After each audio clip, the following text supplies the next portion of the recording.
যেই জমিনে আমার মায়ার নবী শুয়ে আছেন, ওই জমিনে আমি উসমানের কারণে কোন রক্তপাত হোক, মুসলমানের রক্ত জড়ুক, এটা আমি উসমান চাই না।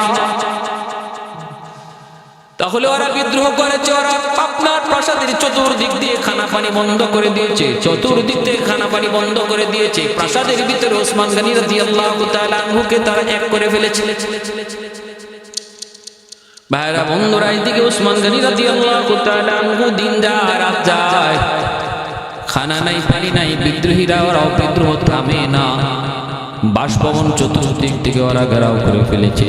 ওসমান গনি রাদিয়াল্লাহু তাআলা আনহু তিনি তখন জানালা দিয়ে মুখটা বের করে দেখায়, দেখেন মদিনার অনেক মানুষজন ওই বিদ্রোহীদের মধ্যে শামিল হয়ে গেছে। সবার মুখে এক আওয়াজ, উসমান খেলাফতি থেকে অপসারণ চাই, উসমানের অপসারণ চাই। ওসমান গনি রাদিয়াল্লাহু তাআলা আনহু বলে, আমার নবী বলেছেন উসমান তুমি হকের উপরে থাকবা, হকের উপরে আসো, জান যাবে তবু তুমি হক পথ ছেড়ে দিও না, হকের পথ থেকে তুমি বিতাড়িত হইও না, সরে যেও না। অতএব আমি জান যাবে খেলাফতি ছাড়বো না, এটা আমার নবীর নির্দেশ। আর তোমরা কি আমার পানি বন্ধ করে দিয়েছো, আমার পানি বন্ধ করে দিয়েছো, আমার খানা পানি বন্ধ করে দিয়েছো। দিন যায় রাত যায়, হযরত উসমান গনি পানির তৃষ্ণায় কাতর হয়ে পড়েছে। পানি নাই, পানি নাই, পানি নাই। বিবি কোন রকম তিনি চাইলেন পাশের ঘর থেকে, পাশের বাড়ি থেকে একটু পানি আনবেন। মাত্র তিনি ঢুকতে যাবেন, তখন বিদ্রোহীরা হলো ওসমান গনি রাদিয়াল্লাহু তাআলা আনহু বিবিকেও চেক করা শুরু করলো। কয় না না, এমনি ঢুকতে পারবা না, চেক করবো তোমার কাছে পানি আছে কিনা নাই। চেক করে পানিটা পেয়ে গেল, পানিটা ওরা রেখে দিল। কোনোভাবে কেউ পানি নিয়ে ঢুকতে পারে না, কেউ ঢুকতে পারে না। হযরত আলী রাদিয়াল্লাহু তাআলা আনহু আবারও অনুমতি চাইলেন, ওগো আমিরুল মুমিনিন খলিফাতুল মুসলিমিন, আমি আলীকে একবার অনুমতি দেন, অনুমতি দেন। অথবা আমাকে না দেন, আমার হাসান হুসাইনকে অনুমতি দেন, বান্দরগুলাকে মদিনা থেকে সরায় দেই। আমার হাসান হুসাইন ওদের জন্য যথেষ্ট।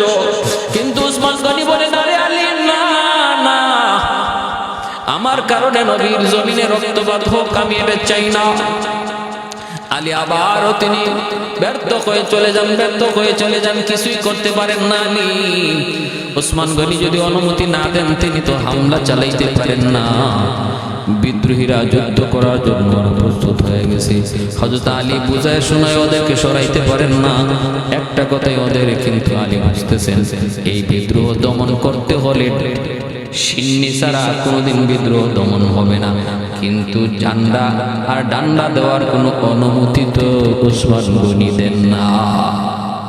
হযরত আলী রাদিয়াল্লাহু তাআলা আনহু ওসমান গনির বাসভবনের মেইন গেটে হাসান হুসাইনকে দাঁড় করায় রাখলেন, পাহাড়ের মতো দুই ভাই।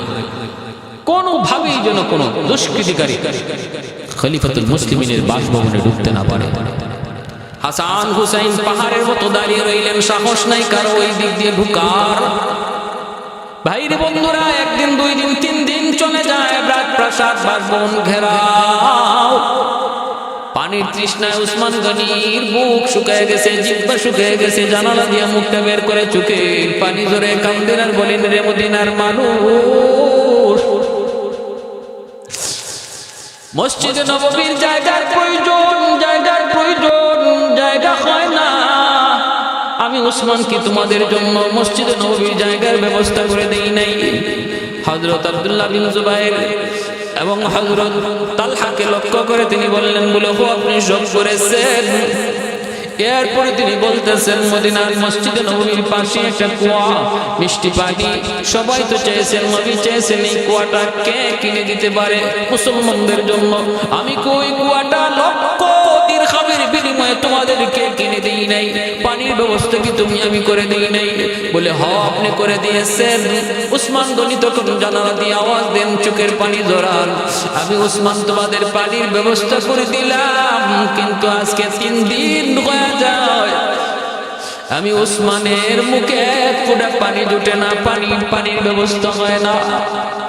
এ মদিনার মানুষ, তোমরা কি দুর্ভিক্ষে কষ্ট করো নাই? মদিনায় প্রচন্ড দুর্ভিক্ষ চলছিল। ওসমান গনি রাদিয়াল্লাহু তাআলা তিনি অন্য সিরিয়া থেকে তিনি 100 বস্তা উটের বুঝাই, উট বুঝাই 100 বস্তা আটা নিয়ে তিনি মদিনায় ঢুকতে চাইলেন। মদিনার ব্যবসায়ীরা মদিনা থেকে বের হয়ে উসমান গনির সাথে যারা রাস্তায় দেখা করলো, দেখা করে বলতেছে, ওসমান, আটাগুলি আমাদের কাছে তুমি বিক্রি করে দাও। উসমান গনি বলেন, এই আটা তোমরা কিনতে চাও, কি করবা? কয়, মদিনার বাজারে নিয়ে বিক্রি করবো, একটু লাভ হবে আমাদের, আমরা একটু লাভে বিক্রি করব। এইদিকে মদিনায় দুর্ভিক্ষ চলছে, দুর্ভিক্ষ। উসমান গনি বলেন, কত দাম দিবা? 1 টাকার জিনিস আমরা 2 টাকা দিব। উসমান গনি বলেন, না, আমার জিনিসের দাম আরো বাড়ছে, আরো উঠছে। কয়, না, 1 টাকার জিনিস তোমাকে আমরা 3 টাকা দিব। উসমান গনি বলেন, না, আরো দাম উঠছে, দাম বাড়াও। কয়, না, 1 টাকার জিনিস আমরা তোমাকে 4 টাকা দিব। কয়, না না, আরো দাম, আরো দাম, আমার জিনিসের দাম উঠছে। মদিনার ব্যবসায়ীরা, উসমান, আমাদের আগে কে তোমাকে জিনিসের দাম কয়ে গেল? এত দাম কে তোমাকে কয়ে গেল? উসমান গনি বলে, এই দাম কে বলছে? বলা যাবে না গো, তোমাদের যদ্দুর ক্ষমতা যে তোমরা বলো। যদি আমার মনে হয়, যদি আমি বুঝি আমি তোমরা বেশি দাম বলেছ, যে আমাকে দাম বলেছ ওই দামের চেয়ে যদি বেশি দাম তোমরা বলো, তবে তোমাদের কাছে বিক্রি করে দেব। তখন মদিনার ব্যবসায়ীরা, 1 টাকার জিনিস 5 টাকা দেব, তাও তুমি দিতে চাও না? এর বেশি আমরা আর পারবো না, কারণ আমরা এর চেয়ে বেশি বেচতে পারবো না, কেউ নিবেও না, সম্ভব না। তবে চলে যাইতেছে একটাও আর শুধু শোনা, ওসমান, কে তোমার এত দাম দিল আর কত দাম দিল? উসমান গনি কয়, আমার 1 টাকার জিনিস 10 টাকা উঠছে, 10 টাকা। সুবহানাল্লাহ। কে উসমান, কে এমন কাজ করলো? উসমান গনি বলে, তিনি আর কেউ নন, তিনি বলেন আমার আপনার মালিক, তিনি আমার আপনার মালিক, রব্বুল আলামিন, আহকামুল হাকিমিন, তিনি আমার আপনার রব, যার নাম হলো আল্লাহ। কুল হুয়াল্লাহু আহাদ আল্লাহুস সামাদ, যিনি একক, যার সাথে কোনো শরীক নাই, তিনি সমাদ, যিনি কারো মুখাপেক্ষী নন, সবাই তার মুখাপেক্ষী কিন্তু তিনি কারো মুখাপেক্ষী নন। তিনি একের জিনিস 10 বলেছেন, 1 টাকার মাল 10 টাকা বলেছেন। মান জাআ বিল হাসানাতি ফালাহু আশরু আমসালিহা। উসমান গনি রাদিয়াল্লাহু তাআলা ওই মালগুলো মদিনায় নিয়ে আসলেন। আইনা মদিনার মানুষের মাঝে ওই 100 উট বোঝাই মাল বিনামূল্যে তিনি মদিনার মানুষের মধ্যে বন্টন করে দিলেন। অভাবী মানুষ, দুর্ভিক্ষ চলতেছে, মদিনার ঘরে ঘরে কান্না, শিশু বাচ্চাদের কান্না, নারী পুরুষের কান্না। উসমান গনি তাদের মধ্যে এই মালগুলা বন্টন করে দিয়েছেন। সেজন্যই হযরত আব্বাস রাদিয়াল্লাহু তাআলা ওই রাত্রে তিনি স্বপ্নে দেখেন আমার নবী, রহমতের নবী, মায়ার নবী, তিনি মায়ার নবী তখন দুনিয়ায় নাই। মায়ার নবী দয়ার নবী, তিনি কোথাও জানি ঘোড়ার পিঠে, লাল ঘোড়ার পিঠে সওয়ার হইয়া নবী কোথায় জানি যাইতেছেন। আব্বাস রাদিয়াল্লাহু তাআলা বলেন, ওগো নবীজি কোথায় যান? একটু কথা শুনে যান। আল্লাহর নবী বলেন, না না, আমাকে থামায়েন না, আমার উসমান আজকে যে কাজ করেছে মদিনার মানুষের জন্য, আল্লাহ খুশি হয়ে আমার উসমানের সাথে হুরের বিবাহের আয়োজন করেছে, আমি ওই বিবাহের অনুষ্ঠানে যোগদান দিতে যাচ্ছি। এজন্য হযরত উসমান গনি রাদিয়াল্লাহু তাআলা আনহু তিনি এত বড় সখী ছিলেন, এত বড় দানবীর ছিলেন। মদিনার প্রতিটা ঘরে ঘরে তার দান, তার সহযোগিতা রয়েছে। মদিনার প্রতিটা মানুষ তার সহযোগিতা পেয়েছে। উপাধি ছিল যিনি নুরাইন, 2টা নূরের অধিকারী, আমার নবী, রহমতের নবী। প্রথম মেয়ে রুকাইয়াকে বিবাহ দিয়েছিলেন। রুকাইয়া ইন্তেকাল করলেন 2য় হিজরিতে। এরপরে 3য় হিজরিতে মায়ের নবী উম্মে কুলসুম রাদিয়াল্লাহু তাআলা আনহা উনাকে বিবাহ দিয়েছিলেন। 2 জন মেয়েকে আল্লাহর নবী উসমান গনির কাছে বিবাহ দিয়েছেন। এরপরে নবী বলেছেন, যদি আমার আরো মেয়ে থাকতো, উম্মে কুলসুমের ইন্তেকালের পর নবী বলেন, যদি আমার আরো মেয়ে থাকতো আমি উসমানের কাছে বিয়ে দিতাম। এজন্য 2 নূরের অধিকারী বলা হয়। রাজপ্রাসাদ ঘেরাও করে রেখেছে দুশমন আব্দুল্লাহ বিন সাবার লোক। মুসলমানের ভিতরে ইহুদি, মুসলমানের ভিতরে ইহুদি, মুসলমানের বেশ ধরে, সুরত ধরে, নাম ব্যবহার করে ঢুকছে। একটা গ্রুপ বানায় ফেলছে। এই গ্রুপের ভিতরে কিছু মুসলমান ঢুকে গেছে না বুঝা। হ্যাঁ, যে ইহুদি তা তো আর কেউ জানে না। ভাইরা বন্ধুরা, রাতের বেলা উসমান গনি রাদিয়াল্লাহু তাআলা আনহু তিনি রাতের বেলা ঘুমাইছেন। আমার নবী রহমতের নবী দয়ার নবী স্বপ্ন যুগে বলতেছেন, উসমান, ও উসমান, সেহরি খাইবা তুমি দুনিয়ায়, আর ইফতার করবা তুমি আমি নবীর সাথে জান্নাতে। আমি নবী তোমারে সেহরি খাওয়াইলাম। উসমান গনি রাদিয়াল্লাহু তাআলা আনহুকে মায়ার নবী স্বপ্ন যুগে পানি করাইলেন, সেহরি খাওয়াইলেন, রোজা রাখার নিয়ত করলেন। বিবি বলতেছেন, স্বামী গো, ও স্বামী, তুমি কেমন করে রোজা রাখবা? শরীর তো দুর্বল, পানি খাও না আজকে 3 দিন যাবত। গতকাল রোজা রেখেছো, ইফতার করার কিছুই ছিল না, আগামীকাল তুমি কেমন করে রোজা রাখবা? উসমান গনি বলেন, বিবি না, আমার নবী দয়ার নবী স্বপ্ন যুগে তিনি আমাকে সেহরি খাওয়াইছেন, পানি করাইছেন, আর নবী বলেছেন ইফতার বুঝে আমি নবীর সাথে করবো জান্নাতে। অতএব বিবি, আজকের দিন হবে আমার জীবনের শেষ দিন, ইফতারের আগ মুহূর্তে আমি দুনিয়া থেকে বিদায় নেব। এই কথা মনে করে উসমান গনি রাদিয়াল্লাহু তাআলা আনহু তিনি বলেন, বিবি, আমাকে মালিকের কালাম আমার কাছে দাও, আমি কোরআন তেলাওয়াত করতে বসে যাই, কারণ আমার জীবনের সবচেয়ে উত্তম আমল হলো কোরআন তেলাওয়াত। উসমান গনি রাদিয়াল্লাহু তাআলা আনহু কোরআন তেলাওয়াত করলেন সারা দিন। ভাইরা বন্ধুরা, তেলাওয়াত করতেছেন। ওই অবস্থায় দুষ্কৃতীর দল, আব্দুল্লাহ বিন সাবার দল গেট দিয়ে ঢুকতে তো পারে না, কারণ হাসান হুসাইন তারা দাঁড়ানো। দেয়াল টপকায়া দুশমনগুলি ঢুকে গেছে উসমান গনি রাদিয়াল্লাহু তাআলা আনহুর রাজপ্রাসাদে। ঢুকে তিনি কোরআন তেলাওয়াত করতেছেন। সামনে যায় দাঁড়ালেন প্রথমে আবু বকর সিদ্দিক রাদিয়াল্লাহু তাআলা আনহুর সন্তান মুহাম্মদ। তিনি যে তখন দাড়ি মোবারক ধরলেন, উসমান গনি তেলাওয়াত করতেছেন আর বলতেছেন, না মুহাম্মদ, আজ যদি তোমার বাবা দুনিয়ায় থাকতেন, তিনি দাড়ির ইজ্জত করতেন, সম্মান করতেন। এই কথাটা বলা মাত্র আবু বকর সিদ্দিক রাদিয়াল্লাহু তাআলা আনহুর সন্তান মুহাম্মদের শরীর কাঁপে উঠছে। তিনি ভুল বুঝতে পেরেছেন, কোরআন সামনে আর উসমান গনির চোখ দিয়ে পানি ঝরতেছে। এইবার হযরত উসমান গনি কাছ থেকে আবু বকর সিদ্দিক রাদিয়াল্লাহু তাআলা আনহুর সন্তান তিনি যখন একটু সরে আসলেন, এদেরকে বোঝানোর চেষ্টা করলেন, বিদ্রোহীদেরকে, কিন্তু বুঝে না ওরা। আব্দুল্লাহ বিন সাবার লোকগুলা ওরা তো উদ্দেশ্য করে টার্গেট করে ঢুকছে ইহুদির দল। মুহাম্মদ সরা মাত্র একজন উসমান গনি রাদিয়াল্লাহু তাআলা আনহুর মাথার মধ্যে তলোয়ার চালায়া দিছে। এই তলোয়ারের আঘাতটা পড়া মাত্রই তলোয়ারের আঘাতেই রক্ত ফিনকে দিয়ে কোরআনের পাতায় পড়ছে। সূরা বাকারার ফাসায়াকফিকুমুল্লাহ 137 নম্বর আয়াত সূরা বাকারার ওই আয়াত কালাম উসমান গনি রাদিয়াল্লাহু তাআলা আনহুর মাথার রক্তে আয়াতখানা রক্তে লাল হয়ে গেছে। যে আয়াতের অর্থ হলো, আমি আল্লাহই তোমাদের জন্য যথেষ্ট, আমি আল্লাহ তোমার জন্য যথেষ্ট, তোমাদের জন্য যথেষ্ট। উসমান গনি রাদিয়াল্লাহু তাআলা আনহুর মাথার রক্তে কোরআনের পৃষ্ঠা লাল হয়ে গেছে। এ ভাই, এরপরে আরেকটা আঘাত করলো। ওনার বিবি নায়লা আসলেন ফিরানোর জন্য, দুশমন আঘাত করলো, ওনার আঙ্গুলগুলি কেটে গেল। পরে গেলেন, চিৎকার দেওয়া শুরু করলেন। ভাইরা বন্ধুরা, উসমান গনি রাদিয়াল্লাহু তাআলা আনহুকে এরপরে শোয়া পিঠের মধ্যে অনেকগুলি আঘাত করলো দুশমন। পানির তৃষ্ণায় 3 দিন 4 দিন ছটফট করলেন।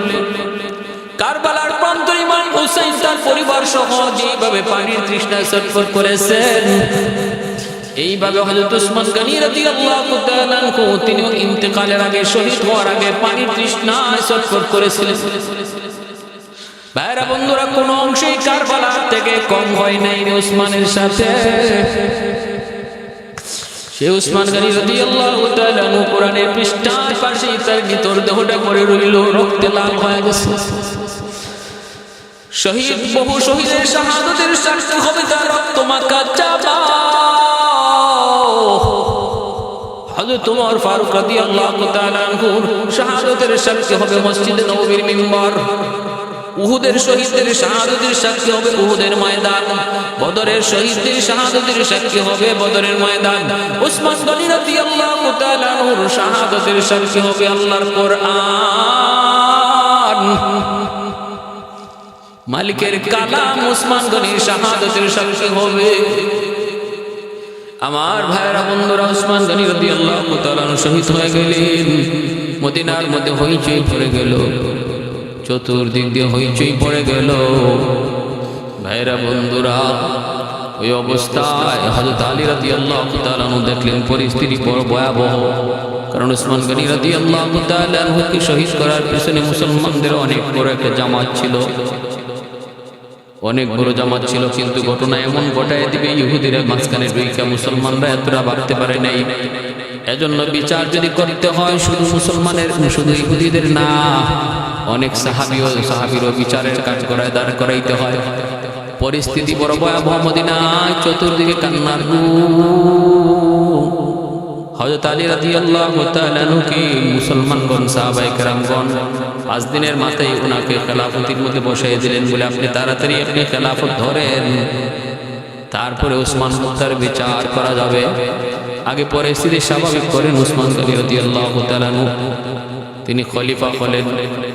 কিন্তু এইদিকে সিরিয়ায় যে আমির মুআবিয়া রাদিয়াল্লাহু তাআলা তিনি গভর্নর, তিনি খবর পাওয়া মাত্রই তিনি বিদ্রোহ করলেন। না, এখন কোন খলিফা না, খলিফা পরে, আগে ওসমান হত্যার বিচার করতে হবে, তারপরে খলিফা কে হবে না হবে সেটা পরের বিষয়।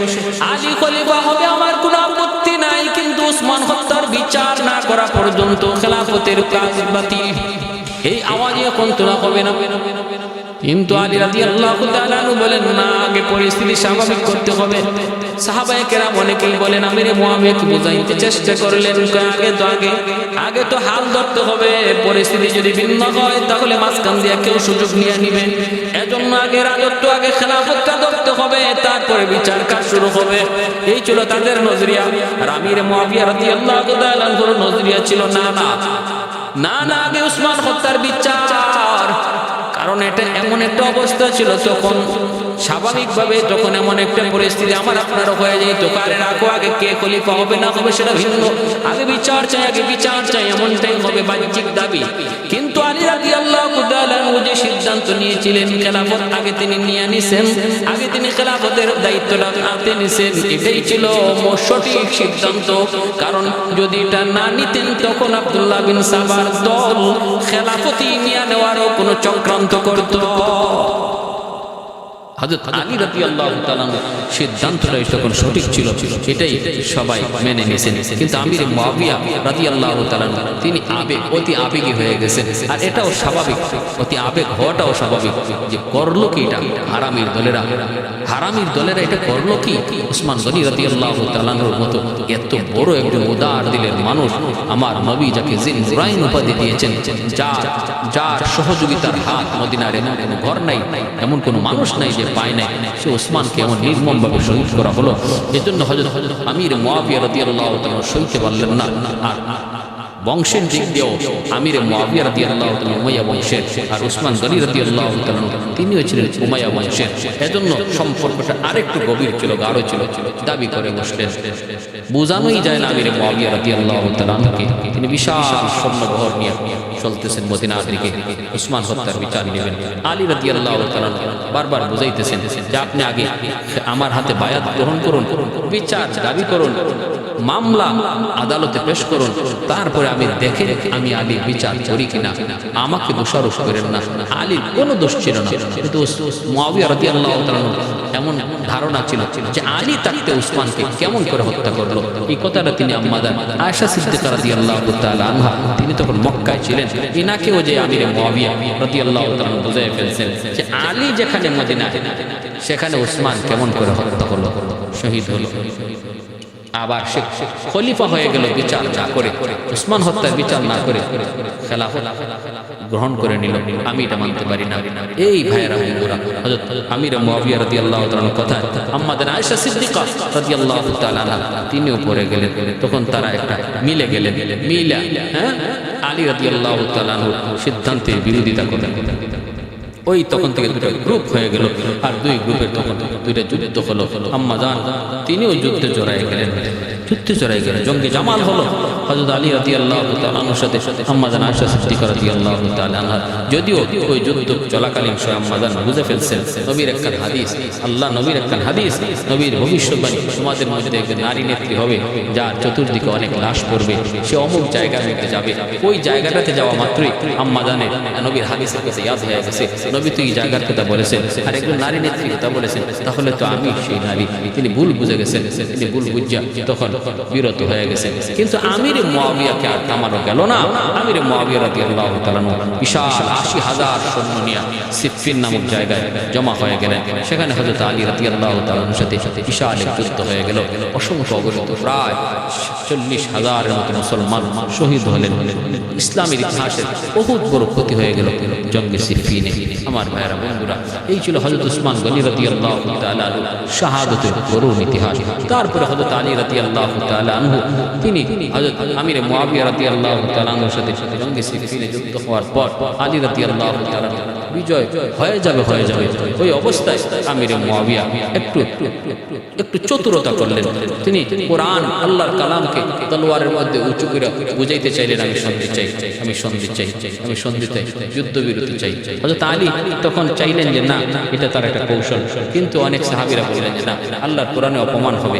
তিনি যেহেতু কোরআন দৈরা বলতেছেন আমি সমাধান চাই, সন্ধি চাই, তখন এটা মেনে নেওয়া উচিত। মাইনাও নিলেন দুইজন দুই দিক থেকে। আলী রাদিয়াল্লাহু তাআলার পক্ষ থেকে আবু মুসা আশআরী রাদিয়াল্লাহু তাআলা আর মুয়াবিয়া রাদিয়াল্লাহু তাআলার পক্ষ থেকে আমর ইবনে আস রাদিয়াল্লাহু তাআলা, দুইজনকে মানা হলো যে তারা দুইজন যে সিদ্ধান্ত নেবে এটা আমরা মেনে নিব, সমাধান। তখন দুইজনে তারা সিদ্ধান্ত নিলেন যে আমরা আলীকেও খলিফা চাই না আর আমিরে মুয়াবিয়াকেও আমরা খলিফা চাই না। হযরত আমিরে মুয়াবিয়া সিরিয়াতে তিনি নিজেকে খলিফা দাবি করে বহু মানুষের কাছ থেকে বায়াত নেওয়া শুরু করেছিলেন। অতএব দুজনকে আমরা অপসারণ করে মাঝখানে একজনকে আমরা খলিফা নিযুক্ত করব। এই ব্যাপারে দুজন একমত হলেন। কিন্তু ঘোষণা দেওয়ার সময় হযরত আলী রাদিয়াল্লাহু তাআলার পক্ষে আবু মুসা আশআরী সহস্র তিনি ঘোষণা দিয়ে দিয়েছেন, আলী পক্ষ থেকে আমি খেলাফত স্থগিত করলাম, খেলাফত থেকে আমি সরে গেলাম। আর এই কথা বলা মাত্রই হযরত আমির মুয়াবিয়া রাদিয়াল্লাহু তাআলার পক্ষে হযরত আমর ইবনে আস রাদিয়াল্লাহু তাআলা ইনি তো বলার কথা যে হ্যাঁ, আমিও আমির মুয়াবিয়াকে স্থগিত করলাম খেলাফতের পদ থেকে।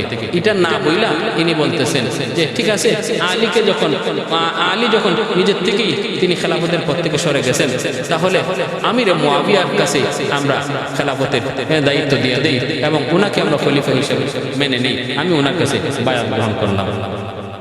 ঘটনা ঘটে গেছে।